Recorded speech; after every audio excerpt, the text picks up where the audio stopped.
Ini antara cara cepat macam mana nak buat rectangle.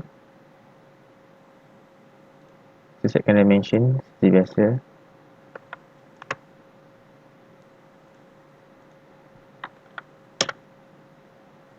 Extrude.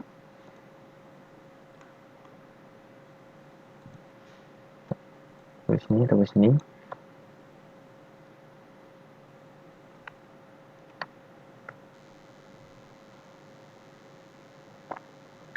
Macam ni kita nak buat fillet ataupun chamfer dalam keadaan 3D, mudah saja. Tekan fillet, tekan di bahagian bucu, tekan di bahagian bucu mana yang kita mahu buat fillet, dan tekan OK. So fillet sini dah jadi.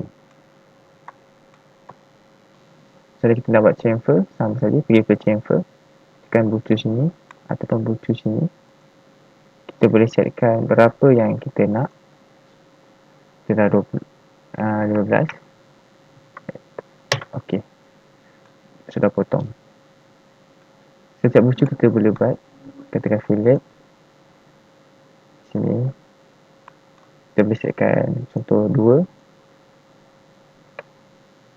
enter, OK.